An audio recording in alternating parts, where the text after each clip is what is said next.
Welcome to Comics Bazaar, the channel of comics commentary and arcana. This video features the Uncanny X-Men issue 133, cover dated May 1980. The cover is by John Byrne, inked by Terry Austin. They've got a little joke there, Byrne and Austin ink deliver, and indeed they do. The cover features Wolverine. We've got a caption as well. All of the X-Men have fallen before the might of the Hellfire Club. All except one. Wolverine lashes out. So there he is, 6 against 1, and Wolverine surrounded by the Hellfire Club mercenaries. And a bunch of packing crates there in the background toppling over. It's a pretty engaging cover that certainly would get any young person back in 1980 to pick this one up off the shelves and put on the counter the 40 cents required for entry. Let's open this one up and get right into the story. So we've got a really excellent splash page there from Byrne and Austin. The title of the story, Wolverine Alone, the creative team here. Chris Claremont and John Byrne, so Claremont writer, Byrne and Claremont co-plotters, and Byrne penciler, Terry Austin on inks, Tom Orzechowski on letters, and Glynis Wein on the colours. Really like the choice here to have the upshot of Wolverine, who's braced there against the rafters of the basement beneath the Hellfire Club mansion on 5th Avenue. Like the lighting too, the rim lighting here on the back and shoulders of this Hellfire Club mercenary. In the third person narration, we are told our story opens in a sub-basement far below New York's legendary Hellfire Club. The masked, uniformed men with the guns are part of an elite mercenary cadre employed by the ultra-secret inner circle of that club. They're killers, pure and simple, believed to be the best in the world. Now we know someone else who's the best there is at what he does, and we'll see him in action in subsequent pages. So this particular guy says, man, this is silly. We've been searching these basements for over an hour, hunting a mutie who's probably dead. Wolverine went into a storm sewer, right? It was like a flash flood down there. If the fall didn't kill him, the water had to. We're wasting our time. And we can see that Wolverine has water on his costume. The last we saw of him at the end of the previous issue was him in the sewer tunnel and determined that he was going to get some payback. So let's turn the page and we're going to see exactly that. So this is really excellent stuff. From Byrne and Austin here in the art, and also Glynis Wein makes a pivotal and memorable contribution to this particular scene of cathartic violence as Wolverine takes on the Hellfire Club mercenaries. So here he is, he drops down from the ceiling because one of them feels the water dropping on him, and there we go. A famous panel, Wolverine lashing, tearing the guts out of the Hellfire Club mercenary. And we're told Wolverine never stops, never slows, each move blending into the next in a frightening display of destruction. He's doing what he does best and having the time of his life. So he's got a big smile on his face as he kills these soldiers. But this is Glynis Wein's contribution here. Byrne is on record as saying that when he saw the pages in print, he was surprised, but also delighted at Wein's decision to color these particular panels of Wolverine slashing at and drawing blood from the Hellfire Club mercenaries, all in red. So we have a deviation from the natural color scheme, and this is an expressionist choice by Glynis Wein. And really it gives us the sense that in this particular collaboration, Claremont, Byrne, Austin, Tom Orzechowski and Wein are all working together in a perfect synergy, producing top-class 10 out of 10 comics at the end of the 70s and very early 80s. And you can see also Orzechowski's contribution in terms of the sound effects and also the various kinds of jagged speech balloons. He also is making his contribution here on these pages. So Wolverine is caught himself finally by one of those Hellfire Club mercenaries. He's down, Cole, says one of them, and he ain't moving, is he? So Cole is the one with the machine gun. He says, I don't know, stay back and cover me. I'm positive I hit Wolverine dead center, but after what I've seen tonight, I'm taking no chances. So he stands over Wolverine's body which is covered by these packing crates. Blast, he thinks, I'll have to shift some of these crates to get a clear shot. That's bringing me a lot closer to Wolverine than I had in mind. So I like always Claremont's alertness to the procedural dimensions of the comics that he's scripting. If this really is an elite soldier, he wouldn't want to get too close to a victim when unsure whether the victim is out or not.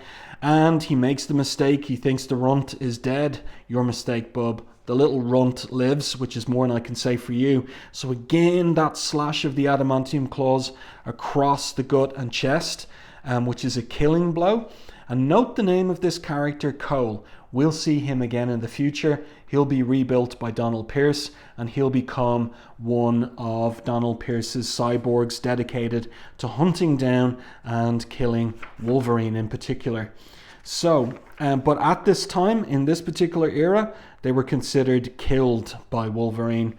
So here he is thinking, that was close, almost too close. If I hadn't spun away when the guy fired, his burst would have cut me in two instead of simply creasing my side. Only one goon left.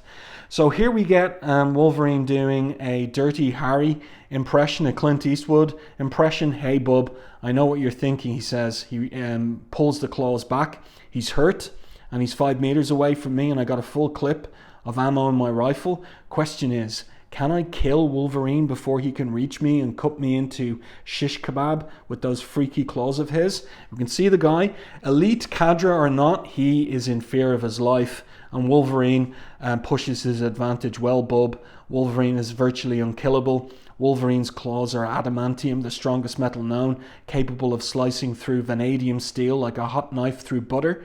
And 5 meters of the floor ain't much distance at all for me. It's your play, hero. I'm waiting. And the guy drops his machine gun. Shoot, I was hoping you'd go for it. He leaps at him, picks him up, and he says, be cool, bub. I ain't going to kill you. I ain't even going to hurt you, provided you tell me all there is to know about the Hellfire Club hotshots who clobbered the X-Men.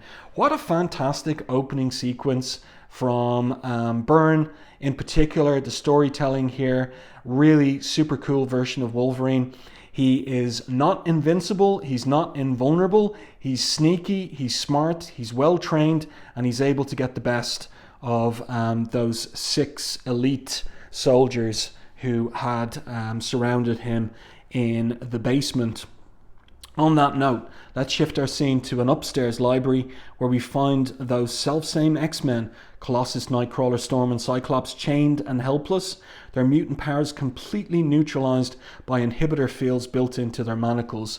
So we see the manacles on them there too, and also that Cyclops is, his head is covered with ruby quartz helmet that keeps his power in check. And here they are being regarded from the vantage point of the fireplace by the members of the Hellfire Club Inner Circle, including Jean Grey now, who has been transformed by the manipulations of Jason Wyngarde, aka Mastermind, into the Hellfire Club's Black Queen. Great work here by Byrne in this particular shot. Really love the detail in Austin's inks of the shine on the polished wood floor. And then the close-up here on the head and shoulders of the Hellfire Club's Inner Circle. Their smiles, their smugness, their enjoyment of their victory. The chairman of the Inner Circle is Sebastian Shaw, also a mutant. Beside him stand Leyland and Pierce, one a mutant, the other cyborg, part human, part robot. So this is the era of Jim Shooter as editor-in-chief, and his requirement is that new readers, potential new readers, always be caught up on the identities of the chief protagonists and antagonists of any issue of a Marvel comic. So we've got to have those repetitions of detail if we had read the previous issues. And then we're back into the developing story, and a dimension of it is that there is a rivalry between Shaw and Jason Wyngarde, aka Mastermind. So Shaw here thinks, as he openly congratulates Wyngarde on his victory, this knave's arrogance is matched only by his ambition. Through his precious Black Queen, Wyngarde thinks to eventually seize control of the Inner Circle. But if he thinks Sebastian Shaw will be as easy a conquest as the X-Men, he's in for a surprise. And then we see Wingard here enjoying an open-mouthed kiss of the Black Queen, and he's thinking his own power play thoughts. Despite his pleasant words, Shaw suspects me, but I will deal with him and far sooner than he expects. For the moment, however, I intend to fully enjoy the fruits of my victory.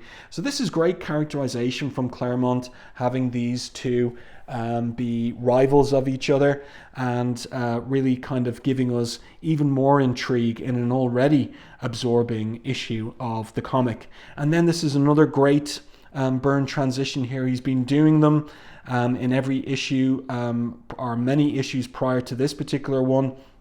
I think it's a great device that he's developed, where we see the characters in the present of 1980, and then shifting back 200 years earlier.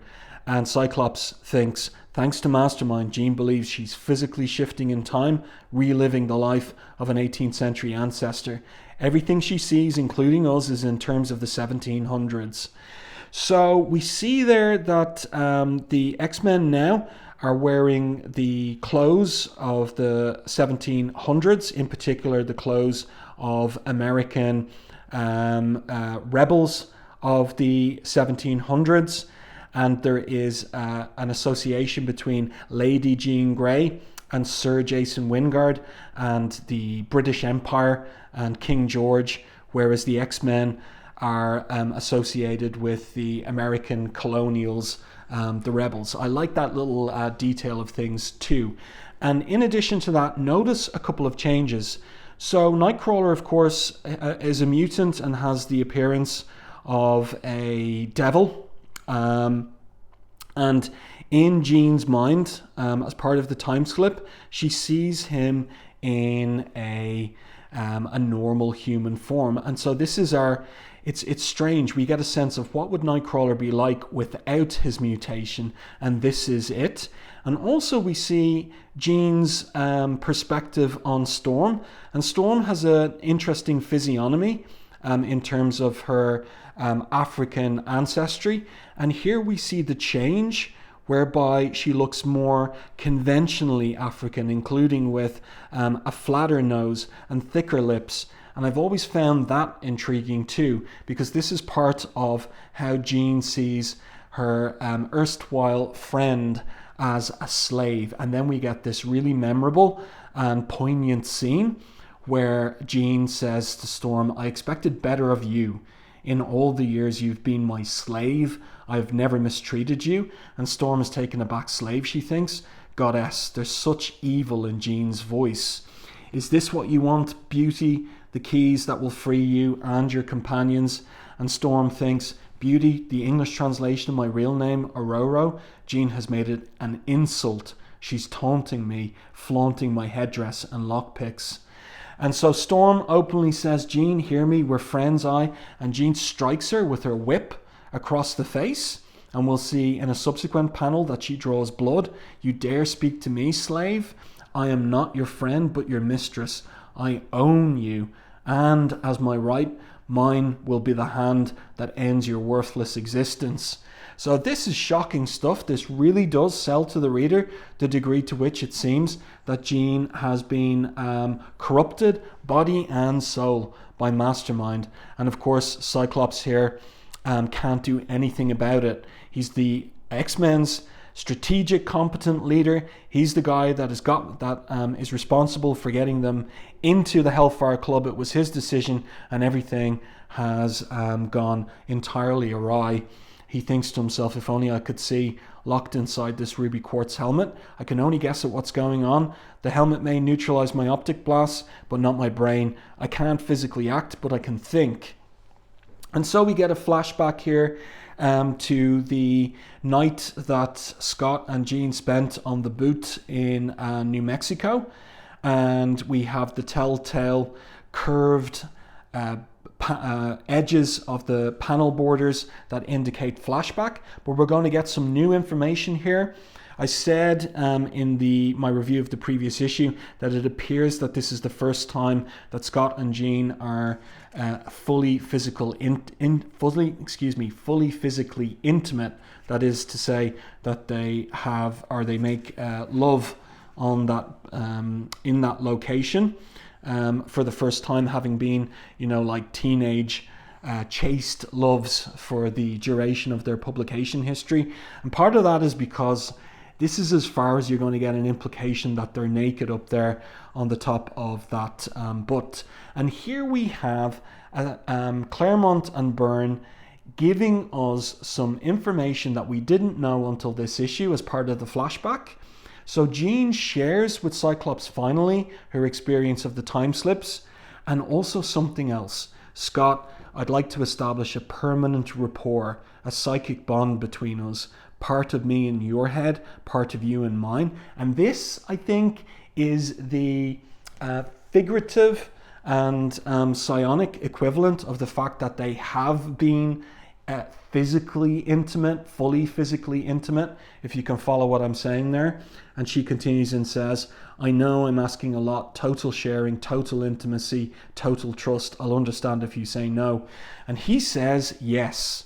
So this is going to prove pivotal now to his strategy later in the issue in order to try and break Wingard's control over Jean, because he knows about that too.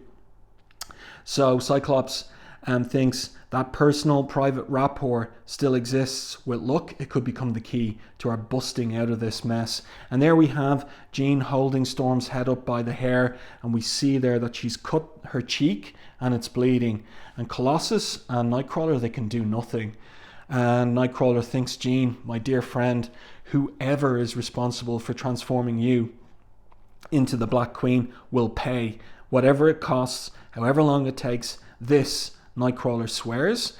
And then he asks her, Shaw, pardon my asking, but why are we X-Men still alive?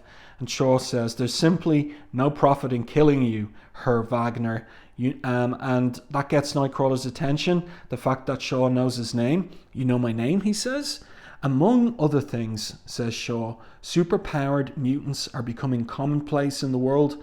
If my associates and I can isolate the genetic quirk that created us and then custom build through genetic engineering mutants at will, the possibilities are limitless. In that quest, Nightcrawler, you X-Men will be our guinea pigs. You know, in a sense, it would have been better for you if we had killed you. So this is interesting idea here about what are the ultimate aims of the Hellfire Club and the genetic engineering of mutants at will. It's interesting. So many ideas included in this particular era of the X-Men, Byrne and Claremont's X-Men, just fizzing with ideas. And some of these ideas will only get explored in the future, in like 10, 20 years in the future. Also intriguing here as well that this is a page that Byrne gets a little bit of a rest on the backgrounds. You can see that this is really the only panel here where he's drawn in the backgrounds, but we know where everyone is. So when the location is established, you don't always need fully detailed backgrounds. And then we switch to a new location, which is Mur Isle. And it is the very early morning. We get a description of the island, how remote it is, elemental, unyielding. When she first arrived here, and for too many years after that, Moira MacTaggart lived alone. Now her hermitage is over. She has someone to share her work and her life, someone she loves and who loves her. His name is Sean Cassidy, and as the Banshee, he used to be an X-Man. Now he is only a man, and he is content because he lost he was injured in X-Men 119, and he's lost his Banshee whale. So he's out here jogging, sees the lights on in Moira's office. She's been up all night again, and in he goes with concern for her and asks her would she be up for a jog around the island. She says it's a dreadful thought. And then I like this little detail from Claremont where Banshee comes back and says, want to fool about then? And she replies, the spirit is willing, my love, but the flesh is weak. So what has she been up all night working on? She's just finished processing the data scans Professor Xavier made of Jean in New York. Sean Love, she says, as Phoenix, Jean realized her ultimate potential as a Psi. She possessed the power of a god, but only the experience and awareness of a young woman. She couldn't cope with that totality of power. I doubt anyone on Earth could. So to protect itself from itself, her mind engaged a series of psychic circuit breakers that cut her power back to a level she could handle. But lately, someone or something has been releasing those breakers. There are almost none left. Jean's once more tapping near infinite power levels. And Banshee asks, is there nothing we can do, Moira? We can pray, she says. So pretty ominous foreboding there in terms of what's going on with Jean, and the fact now that she's in the control of the Hellfire Club and she's tapping near infinite power levels, there's scope for absolute disaster. Really like the work on this page from all the creative team. Interesting technique here as well. It looks like a dry brush that Terry Austin is using for the very early dawn and the rising light and diminishing darkness. I think it's really, really well done. Let's continue. And then we get another interlude scene, and this one is in New Mexico, and we've got the Angel. He's flying around at night. He touches down, and Professor X is there staying with him at his eyrie in New Mexico. Professor, you've been on edge ever since Cyclops took the X-Men to New York to confront the Hellfire Club, says Angel. He left you behind. Is that what's bugging you? So the professor says he had good reason. If the team is following a false lead, then no harm's done. If they hit pay dirt, and heaven forbid run into trouble, you'll be safe, free to carry on the fight. I should be with the X-Men, Angel, monitoring their progress, aiding them in battle, as I did with the original X-Men. I feel so helpless. I still cannot re-establish my mental rapport with the team. I won't know what's happening to them until it's too late. So that raises a question for me in terms of why is it that he can't re-establish the mental rapport? Is it because the X-Men are subconsciously rejecting it? Is Jean also subconsciously thwarting his attempt to re-establish the rapport? It's intriguing, but of course it suits the story that he's unaware of what's going on in New York. From the beginning, I've trained Cyclops to take my place as leader of the X-Men, but when that day finally came, he says, I found I resented it and him. That resentment caused me to make some terrible mistakes, Angel. I fear innocent people will suffer because of them. So what's he talking about? We'll find out subsequently, yes? Ominous words whose meaning will soon become apparent. So then we have this quiet scene in the Hellfire Club. We've got two of the servants, and we also have a new character who is going to make a kind of cameo appearance, because who these people are serving is Senator Kelly's party. So that is Senator Robert Kelly. We're supposed to give him special attention, says the servant or butler or whatever he is. Kelly, the presidential candidate, replies the woman. I didn't know he was a member of the club. He isn't. He's Mr. Shaw's invited guest. So this is intriguing stuff. Of course, the Hellfire Club in the inner circle in pursuit of power, and how will I put it, like inveigling themselves into the ambit of the highest offices of the United States government. Really intriguing stuff, you know, this comic operating on all kinds of levels, personal, collective, and geopolitical. Really fantastic stuff when you think about it, from Byrne and Claremont. And speaking of like the lower levels, here comes Wolverine from the basement. He's used the dumbwaiter to get to this first floor. There's a time for scrapping and a time for being sneaky, he thinks to himself as he emerges from the dumbwaiter. Either way, Wolverine's the best there is. I like his self-confidence as well, you know, like this is what he's thinking to himself. It's kind of funny, but on point as well. And he continues thinking here, that goon, I question, wasn't much help. So I've been following Nightcrawler's scent. I'm starting to pick up traces of the other X-Men as well. Trouble is, they're leading me up to the second floor, and my dumb waiter don't go that high. No stairways in this hall. The only way I'm going to get upstairs is by cutting straight across the dance floor, and I don't think I'm going to be able to do that without making a fuss. So, procedurally speaking, what is he going to do? Well, let's turn the page, and his kind of choice is taken from him by the fact that somebody points a gun right at his temple. Freeze, sucker. And that recalls his own boast at the end of the previous issue, where he said that he was going to get even with the suckers himself, like that it was his turn.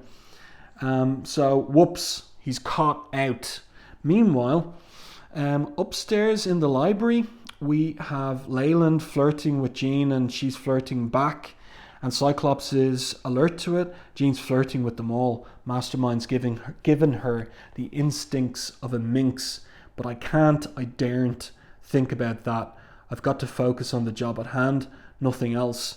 If I can reach Jean through our private rapport, maybe I can shatter the time slip illusion Mastermind has created. So the face mask, he realizes, it's gone. I'm wearing my visor again. I can see my gamble's paying off. And then this is really interesting, this visualization of the astral plane. This is Cyclops' first time on it.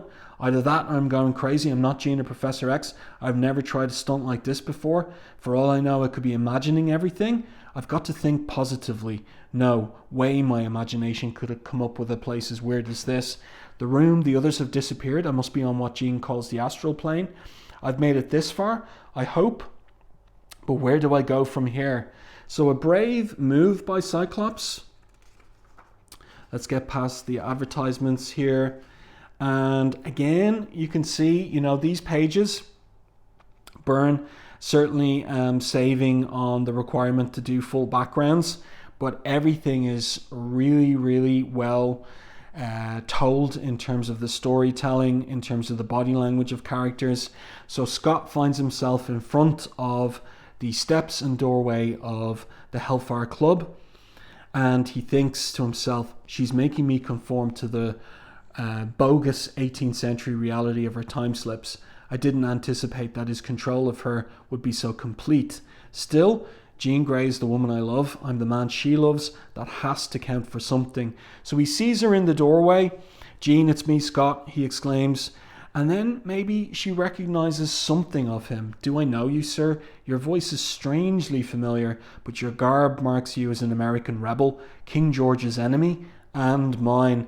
So Scott pleads with her to remember that they're lovers, and who appears on the other side of the door except for Jason Wingard, and he's armed. And of course Scott knows his true identity, Mastermind, but he thinks to himself, this is impossible.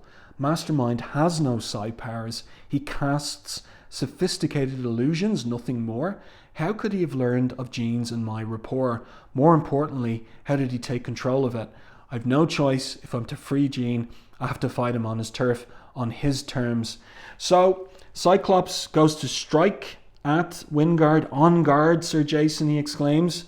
And Mastermind is impressed. Oh ho, the stripling bares his fangs and imitates the action of the tiger.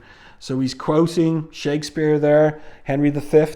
And of course the point of the phrase is that Cyclops is attacking, goes to attack Wingard. Poor boy, you've played right into my hands. So Wingard is absolutely super confident. This is great work from Byrne, drawing this sword fight. That's difficult to do, but it's all done really well. And again, the poses and body language, that of sword fencing, it's all really well done. And Mastermind here says, in terms of his psi ability, let that remain my secret, Cyclops. So we're not going to find out how he's done all of this yet. When I slay you in this duel, he says, your rapport, Jean Grey's final link with the X-Men and the virtuous life she once led, will be severed. Then she will be truly mine, body and soul. Together we shall rule first the Hellfire Club and then the world. So massive ambition. Cyclops continues his attack. I went for broke that time and he parried my attack easily. He's toying with us. positive he can kill me whenever he feels like it, and I'm afraid he may be right. So Cyclops in trouble. I like the detail of the fact that his hat here is shading his eyes. That is a nice little touch in the art from Byrne. Everything's so thoughtful. And then what about Wolverine? So he grabs the wrist of the Hellfire soldier. Bub, where fast moves are concerned, you don't know the meaning of the words. And he throws him right into the party. Watch out, exclaims one man. Keep calm, folks, shouts Wolverine. Stay out of my way and you won't get hurt. And so he makes his way through the party there. And somebody calls out, where's the Secret Service? At all costs, Senator Kelly must be protected. And I think this is our cameo of Senator Kelly here. This man with the black hair and the grey temples and back of the hair, that looks like Kelly from behind. So my guess is that this is his cameo appearance, the back of his head. And then we have these servants of the Hellfire Club, and they show up with these batons or clubs, and they start absolutely beating Wolverine into the ground. And he doesn't use his claws because he thinks to himself, I better cool it with my claws against these bozos. They might be inner circle mercenaries, but they might also be legit club employees or rent-a-cops or even Secret Service. Carving him up could create more hassles than it solves. So this is Wolverine moving beyond being an animalistic berserker. He may have lashed out at the Hellfire Club soldiers in the first few pages, but he's not going to do it against these men. And that is a hard situation he found himself in, because these three basically beat him into the ground. The odds against Wolverine start out bad and quickly get worse, and he soon disappears beneath a veritable avalanche of costumed, club-wielding bodies. And again, a reminder that, Wolverine isn't invincible in this era. He has limitations. A big crowd of antagonists might be able to take him down, especially when he handicaps himself by taking his claws out of the equation. And then back to the astral plane and the sword fight between Cyclops and Wingard. And Wingard gets the better of him, knocks his sword out of his hand. If I were a chivalrous man, Cyclops, I would allow you to surrender, but I am not chivalrous, and our duel was to the death.